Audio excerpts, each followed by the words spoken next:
പാകിസ്ഥാനുമായിട്ട് ജയിച്ച ടീമിൽ നിന്ന് രണ്ട് മാറ്റങ്ങളോട് കൂടിയിട്ടാണ് കേട്ടോ ഇന്ത്യൻ ടീം നെതർലാൻഡിൻ്റെ കൂടെ ഇറങ്ങാനായിട്ട് പോകുന്നത്. T20 ലോകകപ്പിൽ എല്ലാവരും തീപാറുന്ന മത്സരം ആയിരിക്കുമെന്ന് പ്രതീക്ഷിച്ച മത്സരമായിരുന്നു ഇന്ത്യ പാക് മത്സരം. എന്നാൽ തികച്ചും അതൊരു വൺ വേ മത്സരമായി മാറിയിട്ടാണ്. ടോസ് കിട്ടിയ പാകിസ്ഥാൻ ഇന്ത്യൻ ടീമിനെ ബാറ്റിംഗ് അയക്കായിരുന്നു. ഫസ്റ്റ് ബാറ്റിംഗ് ആരംഭിച്ച ഇന്ത്യക്ക് തുടക്കത്തിൽ അത്ര നല്ല തുടക്കമില്ലായിരുന്നെങ്കിൽ തന്നെ ഇഷാൻ കിഷാൻ്റെ വെട്ടിക്കെട്ട് ബാറ്റിങ്ങിൽ ഇന്ത്യൻ ടീം അത്യാവശ്യം കുഴപ്പമില്ലാത്ത ഒരു 175 എന്ന് പറഞ്ഞൊരു സ്കോറിൽ എത്തിപ്പെട്ടു കേട്ടോ. 176 എന്ന് പറഞ്ഞൊരു ലക്ഷ്യമായിട്ട് ഇറങ്ങിയ പാകിസ്ഥാന് കാര്യമായിട്ടൊന്നും ചെയ്യാനുണ്ടായിരുന്നില്ല കേട്ടോ. തുടക്കം മുതൽ തന്നെ വിക്കറ്റുകൾ ഇടവേളകളിൽ വീണുകൊണ്ടേയിരുന്നു. അതോടുകൂടിയിട്ട് തന്നെ പാകിസ്ഥാന് ഇന്ത്യൻ ബൗളേഴ്സിനെ പ്രതിരോധിക്കുക എന്നുള്ളൊരു ലക്ഷ്യം മാത്രമേ ഉണ്ടായിരുന്നുള്ളൂ. മറ്റു ജയം എന്നുള്ളത് എന്തായാലും ലക്ഷ്യമായിട്ട് കാണാൻ പറ്റിയിട്ടുണ്ടായിരുന്നില്ല. പക്ഷേ ഇന്ത്യൻ ടീം കറക്റ്റ് ഇടവേളകളിൽ തന്നെ വിക്കറ്റുകൾ വീഴ്ത്തിക്കൊണ്ടേയിരുന്നു. അങ്ങനെ അവസാനം 114 റൺസിന് പാകിസ്ഥാൻ ടീം ഓൾ ഔട്ട് ആയിട്ടാണ്. ഇനി പറയുകയാണെങ്കിൽ നെക്സ്റ്റ് വരാൻ പോകുന്ന കളി എന്ന് പറഞ്ഞു കഴിഞ്ഞാൽ 18-ാം തീയതി നെതർലാൻഡിൻ്റെ കൂടെയാണ് ഇനി ഗ്രൂപ്പ് ഘട്ടത്തിൽ ഇന്ത്യയുടെ അവസാനത്തെ മത്സരം വരാനായിട്ട് പോകുന്നത്. 6 പോയിന്റോട് കൂടിയിട്ട് ഗ്രൂപ്പിൽ ഇന്ത്യ ചാമ്പ്യന്മാരായിട്ട് തന്നെയാണ് നിൽക്കുന്നത്. എന്നിരുന്നാൽ തന്നെ എല്ലാ കളിയും വിജയിച്ച് മുന്നേറാനായിരിക്കും ഇന്ത്യൻ ടീമിൻ്റെ ലക്ഷ്യം.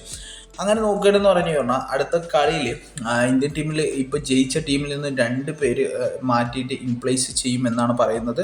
അതിൽ ഒന്നാമത് ആരാണെന്ന് പറഞ്ഞു കഴിഞ്ഞാൽ ഇഷാൻ കിഷാൻ തന്നെയാണ് കേട്ടോ.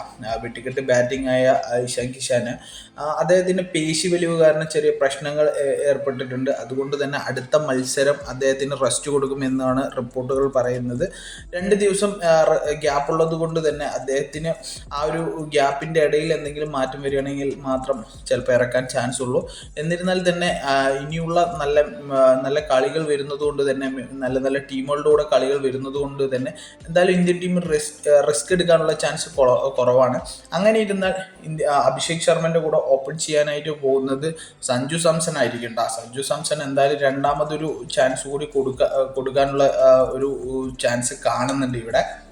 തുടർന്ന് മൂന്നാമതായിട്ട് എന്തായാലും തിലക് വർമ്മ തന്നെ അവിടെ ബാറ്റ് ചെയ്യും. പിന്നെ നാലാമതായിട്ട് എന്തായാലും ക്യാപ്റ്റന് കൂടിയായിട്ടുള്ള സൂര്യകുമാർ യാദവ് വരും.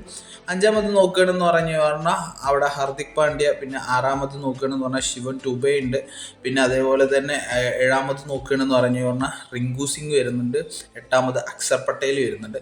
പിന്നെ അടുത്തൊരു ചേഞ്ച് വരുന്നത് ആരാണെന്ന് പറഞ്ഞു പറഞ്ഞാൽ ഫേസ് ബൗളറായിട്ടുള്ള ഹർദീപ് സിംഗ് തിരിച്ചു വരികയും കുൽദീപ് യാദവിനെ മാറ്റാനും ചാൻസ് ഉണ്ട് കേട്ടോ.